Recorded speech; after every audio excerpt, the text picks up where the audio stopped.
لا حول ولا قوة إلا بالله العلي العظيم أعوذ بالله من الشيطان الرجيم بسم الله الرحمن الرحيم الحمد لله رب العالمين والصلاة والسلام على أشرف الأنبياء والمرسلين وخاتم النبيين بالقاسم محمد اللهم صل على محمد والطيبين الطاهرين المعصومين ولعنة الله على أعدائهم أجمعين اما بعد سامعین کرام السلام علیکم جمیعاً ورحمۃ اللہ وبرکاتہ۔ الحمدللہ آج ماہ مبارک رمضان کی 4 تاریخ ہو گئی ہے۔ ہم سب سے پہلے اپنے پروگرام کی ابتدا ماہ رمضان کے شب کے مشترکہ اعمال جو ہیں اس کی ایک مختصر سی دعا جو ریکمینڈ کی گئی ہے ہر نماز کے بعد، اس سے ابتدا کرتے ہیں۔ اللہم صل علی محمد و آل محمد۔ بسم اللہ الرحمن الرحیم۔ اللہم ارزقنی حج بیتک الحرام فی عام ھذا و فی کل عام ما ابقیتنی فی یسر منک و عافیۃ و سعۃ رزق ولا تخلنی من تلک المواقف الکریمہ والمشاہد الشریفہ وزیارت قبر نبیک صلواتک علیہ وآلہ وفی جمیع حوائج الدنیا والآخرہ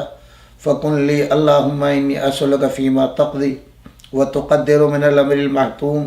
فی لیلۃ القدر من القضاء الذی لا يرد ولا يبدل ان تکتبنی من حجاج بیتک الحرام المبرور حجهم المشکور سعیهم المغفور ذنوبهم المکفر عنهم سیئاتهم واجعل فیما تقضی وتقدر ان تطیل عمری وتوسع علی رزقی وتودی انی امانتی ودینی آمین رب العالمین۔ اللہم صل علی محمد و آل محمد۔ سامعین کرام، please like and subscribe my channel, thank you.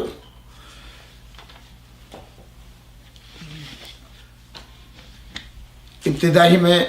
آپ کی خدمت میں عرض کرتے چلے کہ آپ نے سنا ہوگا مشہور نام IMI، جو ایک عرصہ دراز سے قوم کی خدمت کر رہی ہے، اور اس کے سربراہ ہیں جناب ڈاکٹر وجیح رضوی، اور ان کے معاون خصوصی ہیں ڈاکٹر رضا جواد۔ ڈاکٹر رضا جواد کا فون نمبر نوٹ کر لیں، 609-481-9267 609-481-9267۔ فیوچر کے لیے، ہماری نوجوان نسل کے لیے، اور ایک تاریخی کام کرنے جا رہے ہیں جس میں ایک ہاسپٹل بھی ہوگا، لائبریری بھی ہوگی، اور پوری وہ ڈیٹیل آپ جو ہے ہمارے اس پروگرام کے اینڈ میں جو ہے ملاحظہ فرما سکتے ہیں۔ میں مختصر بتاؤں، انہوں نے ایک زمین 2.5 ملین میں جو ہے وہ خریدی ہے، اور 1.64 ملین جو ہے وہ جمع ہو چکا ہے۔ 86 ملین کی جو ہے ان کو ضرورت ہے۔ آپ کوشش کیجئے اس ماہ مبارک رمضان میں اس چیز کو پورا کر دیں، تاکہ اس کے بعد جو ہے کنسٹرکشن کا کام جو ہے اس کے اوپر جو ہے توجہ دی جائے، اس کو شروع کیا جائے۔ شکریہ آپ حضرات کی سماعت کا۔ اب ہم اپنے اصل مقصد کی طرف آتے ہیں۔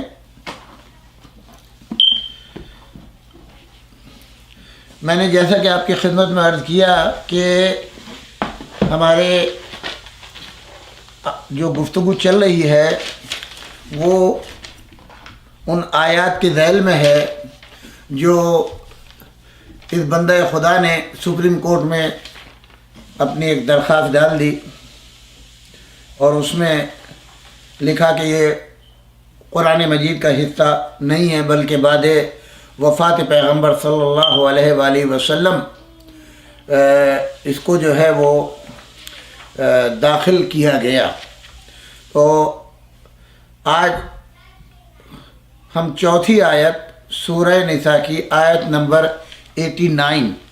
جو ہے وہ آپ کی خدمت میں پیش کرنے کا شرف حاصل کر رہے ہیں،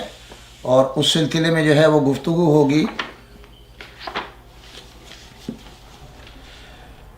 سورہ نساء آیت نمبر 89۔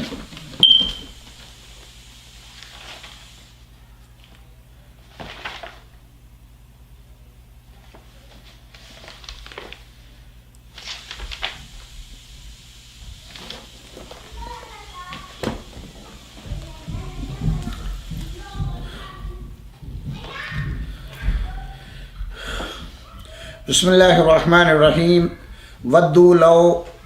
تکفرون کما کفروا فتکونون سواء فلا تتخذوا منهم اولیاء حتى یہاجروا فی سبیل اللہ فإن تولوا فخذوهم واقتلوهم حیث وجدتموهم ولا تتخذوا منهم ولیا ولا نصیرا۔ اس کا ظاہری ترجمہ یہ ہے کہ وہ تو یہ چاہتے ہیں کہ جس طرح وہ خود کافر ہیں اسی طرح تم بھی کافر ہو جاؤ تاکہ تم دونوں برابر ہو جاؤ، لہذا ان میں سے کسی کو اپنا دوست نہ بنانا جب تک وہ راہ خدا میں ہجرت نہ کریں، اور اگر وہ ہجرت سے بعد رہیں تو جہاں پاؤ انہیں پکڑو اور قتل کر دو، ان میں سے کسی کو اپنا دوست اور مددگار نہ بناؤ۔ اب ہم سب سے پہلے مقدمہ آپ کی خدمت میں پیش کر دیں، اس کے بعد میں ہم اصل مقصد کی طرف گفتگو کریں گے آپ سے اس آیت کے ذیل میں۔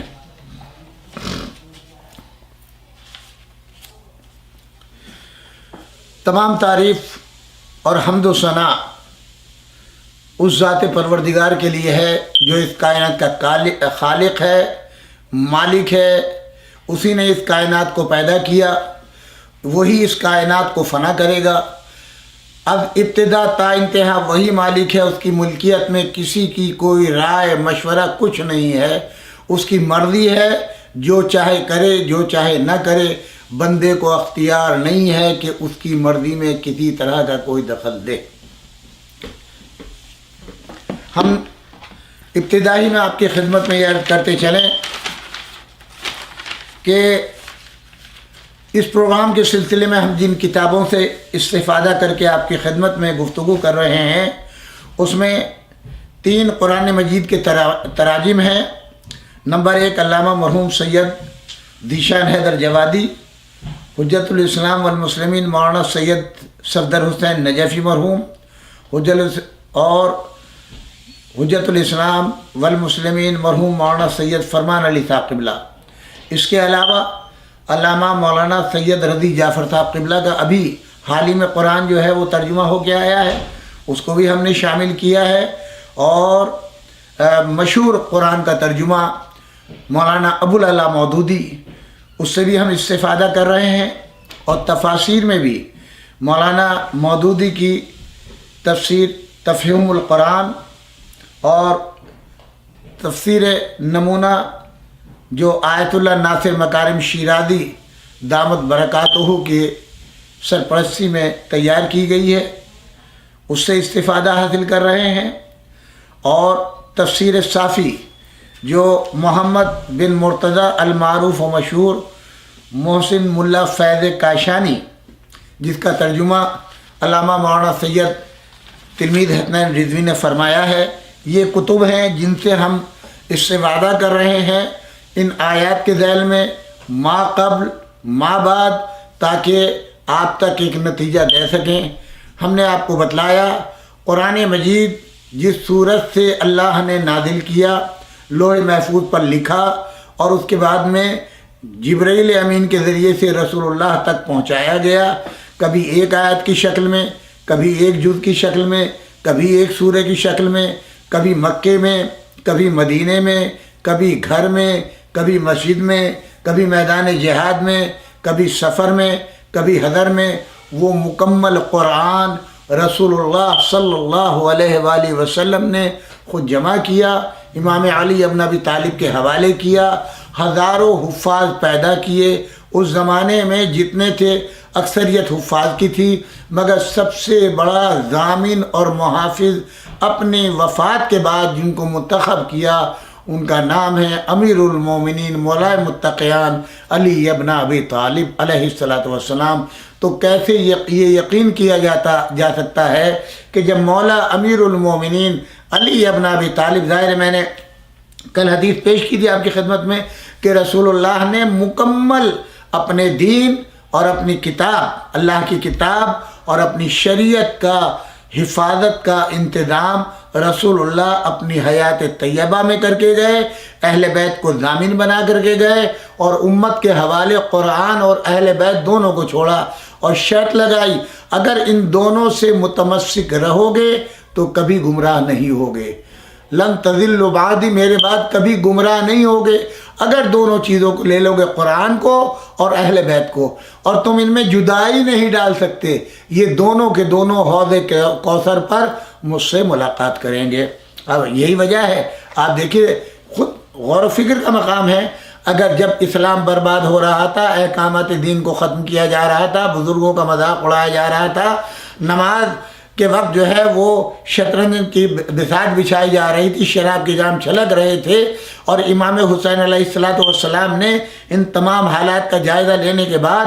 اور وہ خطوط جو کوفے سے آئے تھے جن کا لب لباب یہ تھا کہ دین مٹ رہا ہے آپ کے جد کا، ہماری کوئی نصیحت کرنے والا نہیں، تبلیغ کرنے والا نہیں ہے، اگر آپ نہیں آئے اور ہم گمراہ ہو گئے تو قیامت کے دن آپ کے جد کے سامنے ہم یہ کہیں گے کہ آپ کے وارث کو ہم نے بلایا تھا اور انہوں نے ہماری تبلیغ نہیں کی۔ اس فریضے کو انجام دینے کے لیے امام حسین گئے، تو آپ یہ خود سوچیں اگر خدا نہ خواستہ قرآن کے اندر تبدیلی ہو جاتی، قرآن میں کمی و بیشی ہو جاتی، تو کیسے ممکن تھا کہ مولا علی ابن ابی طالب علیہ السلام خاموش بیٹھ جاتے اور یہ تماشا دیکھتے کہ جو چاہے قرآن کے اندر جو ہے ترمیم کر لے، اپنی مرضی سے جو ہے اس میں جو چاہے داخل کر لے۔ اسی ضمن میں ہمارا یہ جو اب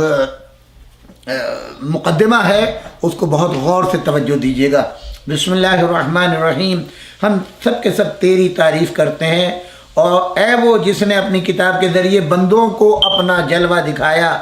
بلکہ ہر شے میں اس کا جلوہ سمایا، جس نے اپنے خطاب سے خود کو ظاہر کیا، بلکہ ہر نور اور سائے میں وہ نظر آیا، جس نے اپنی ذات سے اپنی جانب رہنمائی کی، وہ مخلوقات کی مشابہت سے پاک ہے، بھلا وہ شخص اس کی جانب رہنمائی کیسے کرے گا جو اپنے وجود میں خود اس کا محتاج ہے؟ وہ کب نظروں سے اوجھل ہوا کہ اس کے لیے کسی رہنمائی کی ضرورت ہو جو اس کا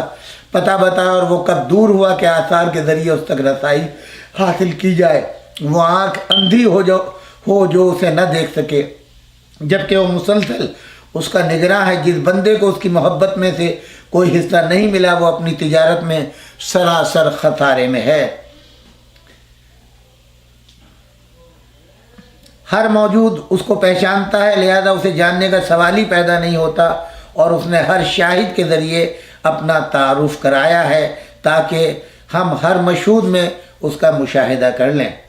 نزل الفرقان علی عبدہ لیکون للعالمین نذیرا، اس نے اپنے بندے پر فرقان کو نازل کیا تاکہ وہ تمام جہانوں کا ڈرانے والا ہو جائے، اور اللہ نے اپنے اسرار قدرت اہل بیت کو ودیعت کیے اور ان سے ریس کو دور رکھا، انہیں پاک و پاکیزہ رکھا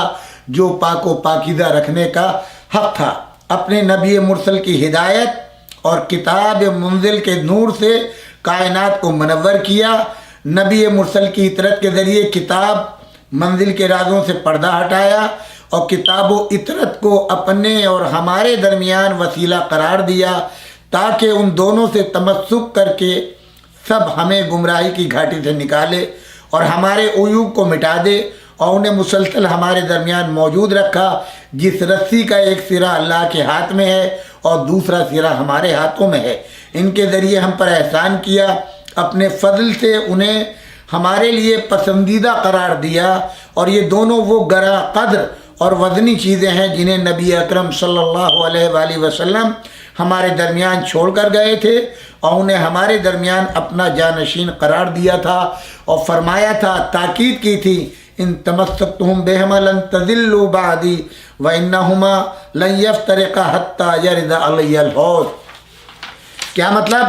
یعنی اگر تم ان دونوں سے تمسک اختیار کرو گے، ان دونوں سے متمسک رہو گے، تو میرے بعد ہرگز گمراہ نہیں ہوگے، اور یہ دونوں کبھی ایک دوسرے سے جدا نہ ہوں گے یہاں تک کہ حوض کوثر پر مجھ سے ملاقات کریں گے۔ پیغمبر اکرم حضرت محمد مصطفیٰ صلی اللہ علیہ وآلہ وسلم نے ہمیں خبر دی کہ یہ دونوں ایسے رفیق ہیں جو ایک دوسرے کے ساتھ رہیں گے، یہ ایسے بھائی ہیں جو جڑواں ہیں، اور یہ کہ اطرت قرآن کی ترجمان ہے، پس وہ کون ہے جو اس دلہن کے چہرے سے پردہ ہٹا کر اس کے اسرار و رموز کو آشکار کرے؟ درا حال ہے کہ یہ وہی افراد ہیں جو اس کے مخاطب اول ہیں، اور کون ہے جو اس کی آیتوں کی تشریح کرے اور تفسیر کے راز و رموز کو آسان بنا کر پیش کر دے، مگر وہ کہ جس کے سینے کو اللہ نے اپنے نور سے کھول دیا ہو اور اسے مشکات اور مصباح سے تشبیہ دی ہو، اور کس میں ہمت ہے کہ تعویل اور تنزیل کے بارے میں ان کے علم کی ہمسری کر سکے، جبکہ جبرائیل علیہ السلام ان کے گھروں میں نازل ہوا کرتے تھے، اور یہ وہ خانہ باعظمت ہیں کہ اللہ نے جنہیں مقام شامخ عطا کیا، انہی سے کلام اللہ لیا جائے گا، انہی کی آواز میں سنایا جائے گا، اس لیے کہ یہ مسلمہ امر ہے کہ گھر کی چیزوں کو سب سے زیادہ گھر والا ہی جانتا ہے، اور جن سے خطاب کیا جائے وہی اس کا مفہوم سب سے زیادہ سمجھتے ہیں، تو ہم ان کا دروازہ چھوڑ کر کہاں جائیں اور کس سے مدد مانگیں؟ خدا کی قسم ایسا ہرگز نہیں ہو سکتا ہم کہیں اور جائیں۔ ولا ينبئك مثل سمعنا واطعنا غفرانك ربنا وإليك المصير۔ اے اللہ، جس طرح تو نے ثقلین کے دامن سے متمسک ہونے کے لیے ہماری ہدایت کی ہے اور مودت فی القرآن کو ہماری آنکھوں کی ٹھنڈک قرار دیا ہے، تو اسی طرح ہمارا شرح صدر کر کہ تیری کتاب کے رازوں سے آشنا ہو جائیں اور علم الیقین کے آگے بڑھ کر عین الیقین تک پہنچ جائیں، اور اطرت کے انوار سے ہمارے قلوب کو منور کر دے تاکہ وہ ہمیں کدورت اور گناہوں کے اندھیروں سے باہر نکال لائے۔ اے اللہ، تو رحمت نازل فرما محمد و علی، فاطمہ، حسن و حسین اور اولاد حسین میں سے آنے والے 9 اماموں، اور ہمارے بیان کو عیب اور ہماری زبان کو جھوٹ سے محفوظ رکھنا۔ عزیزان گرامی، یہ ہم نے تمہیداً آپ کی خدمت میں عرض کیا، اور اب ہم جو ہے وہ چاہتے ہیں یہ آیت جس کا تذکرہ ہم نے کیا ہے، جس آیت کو قابل اعتراض بنایا گیا ہے، یہ سورہ نساء کی آیت ہے۔ ہم چاہتے ہیں کہ تھوڑا سا ایک تمہید 2-3 منٹ کے لیے سورہ نساء کی وجہ نزول، کب نازل ہوئی، کہاں نازل ہوئی، وجہ کیا تھی، زمانہ کیا تھا، اس لیے کہ جس صورت سے میں نہیں سمجھتا کہ جن صاحب نے یہ دائر کی ہے، میں ان کے نام سے بھی گریز کر رہا ہوں کہ یہ اکیلے اس میدان میں ہیں، اکیلے نہیں ہیں، ایک مکمل لوگوں نے جو ہے سب بستہ ہو کر اسلام کے خلاف سازشیں رچنے کے لیے، قرآن کے خلاف، رسول اللہ کے خلاف، مسلمانوں کے خلاف پوری دنیا میں ایک منظم سازش کے تحت کام کر رہے ہیں، چاہے وہ خاکے چھاپنے کی شکل میں ہو، قرآن کی آیات کو بدنام کرنے کی شکل میں ہو، قرآن سے نفرت پھیلا کر کے اس کو آگ لگانے کی شکل میں ہو، یا اس پر مقدمہ قائم کرنے کی۔ ان سب کی کڑیاں اور تار آپ جب جوڑتے جائیں گے تو سب کے سب ملتے چلے جائیں گے۔ جس صورت سے ہر جنگ میں ناکام ہونے کے بعد مشرکین مکہ نے تمام مخالف اسلام تنظیموں کو ملا کر کے جنگ احزاب، حزب کہتے ہیں ایک گروہ کو، اور احزاب کہتے ہیں مختلف گروہ، سارے گروہ جنگ احزاب جس کو جنگ خندق کہتے ہیں اس میں آئے اور اپنا سربراہ عمرو ابن عبد ود کو بنایا کہ سب سے بڑا قوت و طاقت والا، سب سے زیادہ جو ہے وہ بہادر اور شجاع تھا، مگر امام علی ابن ابی طالب نے لمحوں کے اندر اس کے سر کو قلم کر کے ہمیشہ ہمیشہ کے لیے ان تمام احزاب کے سروں کو جھکا دیا جو اسلام کے خلاف سربراہوردہ ہوئے تھے۔ جیسا کہ میں نے عرض کیا، یہ آیت، ایک آیت اس کی ہم کل جو ہے وہ آپ کی خدمت میں پیش کر چکے ہیں، سورہ نساء کی آیت نمبر 56 کے بارے میں کل گفتگو ہوئی تھی۔ آج 89 آیت کے ذیل میں ہم جو ہے وہ گفتگو کر رہے ہیں۔ یہ سورہ نساء کی آیت ہے، اور کل انشاءاللہ آیت نمبر 101 سورہ نساء کے بارے میں گفتگو ہوگی۔ تو میں تھوڑا سا ایک خاکہ، جب تک کہ ہمیں یہ معلوم نہ ہو کس سورہ کی آیت ہے، کب نازل ہوئی، کہاں نازل ہوئی، تو میں چاہتا ہوں تھوڑا سا 2-3 منٹ اس ضمن میں آپ سے گفتگو کر سکوں تاکہ آپ کو بھی شوق مطالعہ ہو، اور پھر آپ دیکھیں۔ یہ سورہ متعدد خطبوں پر مشتمل ہے، اس کو سورہ نساء کہتے ہیں۔ یہ غالباً 3 ہجری کے اواخر سے لے کر 4 ہجری کے اواخر یا 5 ہجری کے اوائل تک مختلف اوقات میں نازل ہوئے ہیں، اگرچہ یہ تعین کرنا مشکل ہے کہ کس مقام سے کس مقام تک کی آیات ایک سلسلہ تقریر میں نازل ہوئی اور ان کا ٹھیک زمانہ نزول کیا ہے، لیکن بعض احکام اور واقعات کی طرف بعض اشارے ایسے ہیں جن کے نزول کی تاریخیں ہمیں روایات سے معلوم ہو جاتی ہیں، اس لیے کہ ان کی مدد سے ہم ان مختلف تقریروں کی ایک سرسری سی حد بندی کر سکتے ہیں جن میں یہ احکام اور یہ اشارے واقع ہوئے ہیں۔ مثال کے طور پر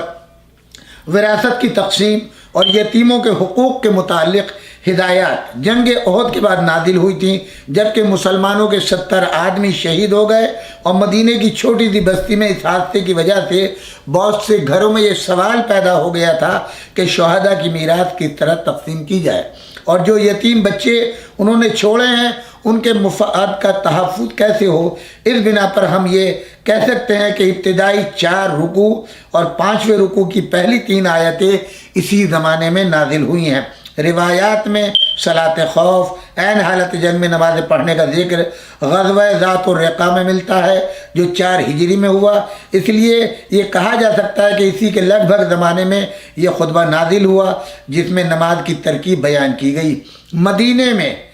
بنی نذیر جو مدینے سے نکالے گئے تھے، بہت بڑا قبیلہ تھا یہ، اور اس کا واقعہ بھی 4 ہجری میں ہوا ہے، اس لیے ہم یہ کہہ سکتے ہیں کہ یہ وہ بھی وہی قریبی زمانہ ہے جب، کیونکہ اس سورہ کے اندر اس قبیلے کا پورا تذکرہ کیا گیا ہے۔ اسی کے ساتھ ساتھ یہودیوں کو تنبیہ کی گئی ہے کہ ایمان لے آؤ قبل اس کے کہ تمہارے چہرے بگڑ جائیں۔ پھر تیمم کا ذکر ہے، غزوہ بنی مستقلق ہے جو 5 ہجری میں واقع ہوا۔ تو اس طریقے سے نزول جو ہے اس سورہ کا معلوم ہو جانے کے بعد ہمیں اس کی تاریخ پہ روشنی ڈالنی چاہیے۔ جو مضامین ہیں نبی اکرم صلی اللہ علیہ وآلہ وسلم نے جو اس وقت کام انجام دیے وہ 3 بڑے شعبوں پر تقسیم کیا جا سکتا ہے، اور اب اس دن ظاہر ہے کہ مجھے آیت کے سلسلے میں گفتگو کرنا ہے، تو اسی کا کل بقیہ حصہ جو ہے وہ میں آپ کی خدمت میں بیان کروں گا۔ اب ہم آ جائیں اپنے اصل مقصد کے اوپر۔ جو میں نے آیت آپ کی خدمت میں پیش کی ہے، تو آپ جب اس سے پہلے میں نے تھوڑا سا خاکہ بتایا یہ سورہ کب نازل ہوا، کیسے ہوا اور کس مقام کے اوپر ہوا، تو اس کی تفصیل میں نے تھوڑی سی آپ کی خدمت میں جو ہے وہ پیش کی ہے۔ تو یہاں پر اب یہ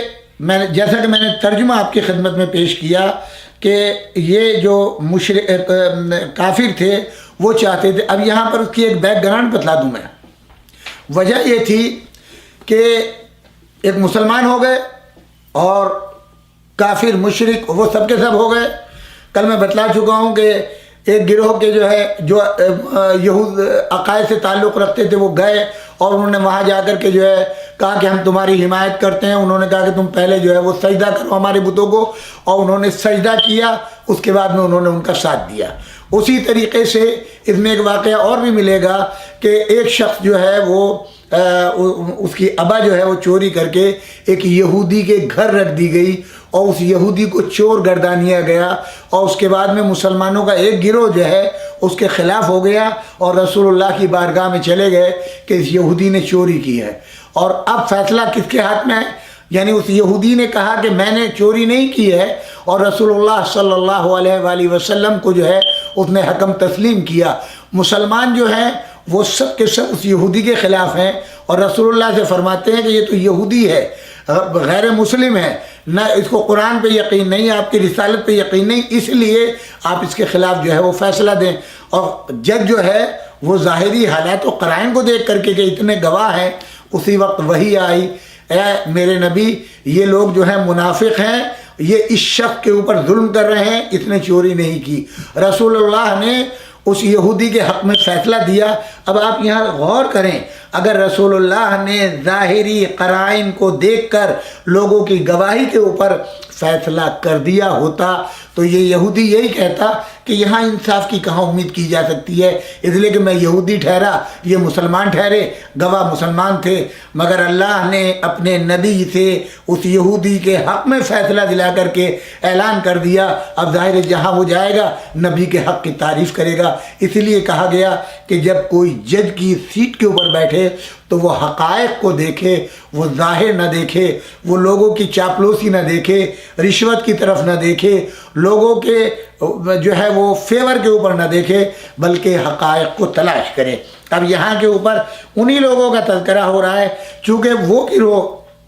جو ان مشرکین کے ساتھ ہو گیا تھا، تو یہ گروہ کیا کرتا تھا کہ مسلمانوں میں آ کر کے مسلمان ہو جاتا تھا، کیونکہ پہلے کی قوموں میں جو ہے وہ منافق نہیں تھے، دو ہی تھے، یا حق پرست تھے یا حق کے دشمن تھے۔ یہ منافقین کی ابتدا مسلمانوں میں ہوئی ہے اسلام آنے کے بعد۔ ان میں ایک گروہ تھا جو دنیا دار تھا، تجارت کرتا تھا، منفعت اٹھانا چاہتا تھا، مسلمانوں کے پاس آ کے کہتا تھا ہم مسلمان ہیں، منافقین کے پاس جا کے کہتا تھا ہم تمہارے ساتھی ہیں اور ہم مجبور ہیں۔ اچھا، یہ لوگ، اس میں یہ بھی ہے جو آپ تفسیر پڑھیں گے ان آیات کی، ان میں اتنی ہمت و طاقت نہیں تھی کہ یہ ان کا مقابلہ کریں۔ تو یہاں پوری ڈیٹیل کے ساتھ جب آپ پڑھیں گے تو آپ کو معلوم ہوگا۔ مثال کے طور پر جب آپ شروع کریں گے اس آیت سے، آیت نمبر 87 سے، اللہ لا الہ الا ہوا لیجمعنکم الی یوم القیامہ لا ریب فیہ ومن اصدق من اللہ حدیثا، سوائے اللہ کے کوئی معبود نہیں، وہ یقیناً تم سب کو قیامت کے دن جمع کرے گا، اور اس میں شک نہیں ہے کہ اللہ سے زیادہ سچی بات کرنے والا کوئی۔ اس کے بعد آیت نمبر 80، فما لکم فی المنافقین فئتین والارکسہم بما کسبوا تریدون ان تہدوا من اضل اللہ ومن یضلل اللہ فلن تجد لہ سبیلا۔ تمہیں کیا ہو گیا ہے؟ تم منافقین کے بارے میں دو گروہوں میں تقسیم ہو گئے ہو، اور اللہ نے ان کے کرتوتوں کے سبب انہیں پچھلی حالت پر لوٹا دیا ہے۔ کیا تم اسے ہدایت بخشنا چاہتے ہو جسے اللہ نے گمراہی میں چھوڑ دیا؟ حالانکہ اللہ جسے گمراہی میں چھوڑ دے اس کے لیے تمہیں کوئی راستہ نہیں نکال سکتے۔ اس کے بعد یہ 89 والی عادت ہے، چونکہ ظاہر ہے کہ وہ حالات ایسے تھے، ہر گھر میں جب اسلام کی تبلیغ ہو رہی تھی تو ہر گھر میں کوئی نہ کوئی ایک فرد مسلمان ہو گیا تھا۔ اب ظاہر ہے ہر گھر سے جب ایک شخص مسلمان ہو گیا، اسلام قبول کر لیا، اب اس کی رشتہ داری تو ہے، قرابت داریاں تو ہیں، لہذا اب وہ اس کی سمجھ میں نہیں آتا تھا کہ وہ کیا کرے۔ مسلمانوں میں آ کر کے وہ مسلمان ہو جاتا تھا اور ادھر جا کر کے وہ ان کی باتیں کرنے لگتا تھا۔ لہذا ایسے مواقع کے اوپر وہ جب ان کے معاملات آتے تھے تو وہ چاہتا تھا کہ جو اس کے کافر رہ گئے ہیں یا دوسرے مسلک پہ رہ گئے ہیں اس کے رشتہ دار ان کو رعایت ملے۔ یہ ادھر رسول اللہ کے سامنے بات کچھ اور کرتے تھے اور ان کے درمیان بات کچھ اور کرتے تھے، یہ منافق کہلاتے تھے، جس کی بنا کے اوپر یہ حکم آیا کہ یہ لوگ یہاں کی خبریں بھی دیتے ہیں ان مشرکین کو اور ادھر سے کوئی خبر نہیں دیتے، بلکہ ان کے بارے میں بدگمانی پیدا کرتے ہیں۔ لہذا ایسے افراد کے لیے یہ ہے، اب وہ چاہتے کیا ہیں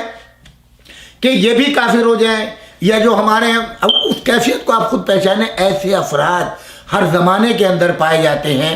ہر گروہ میں پائے جاتے ہیں، اور اسی لیے ان کے لیے حکم آیا کہ وہ تو چاہتے یہ ہیں کہ جس طرح وہ خود کافر ہیں اسی طرح تم بھی کافر ہو جاؤ،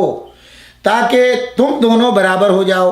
لہذا ان میں سے کسی کو اپنا دوست نہ بنانا۔ یاد رکھیے گا یہ مکے سے متعلق آیتیں ہیں، مکے کے کفار و مشرکین سے ہیں، آج کے زمانے سے نہیں ہیں۔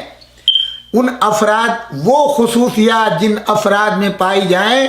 ایسے افراد سے دوستی کو منع کیا ہے۔ آج آپ جانتے ہیں اگر کوئی آپ کا دوست آپ کا مخالف ہو جائے تو آپ کے راز کی ساری باتیں جو ہیں دوسروں پر ظاہر کر دے گا۔ اسی لیے ہر ایک کو اپنا مخلص نہ جاننا، بلکہ اپنی زبان کو بند رکھنا، اپنے رازوں کو چھپا کے رکھنا۔ انہی افراد کے لیے مکے سے متعلق اور مدینے سے متعلق، ان قوموں سے متعلق، ان افراد سے متعلق یہ حکم ہے،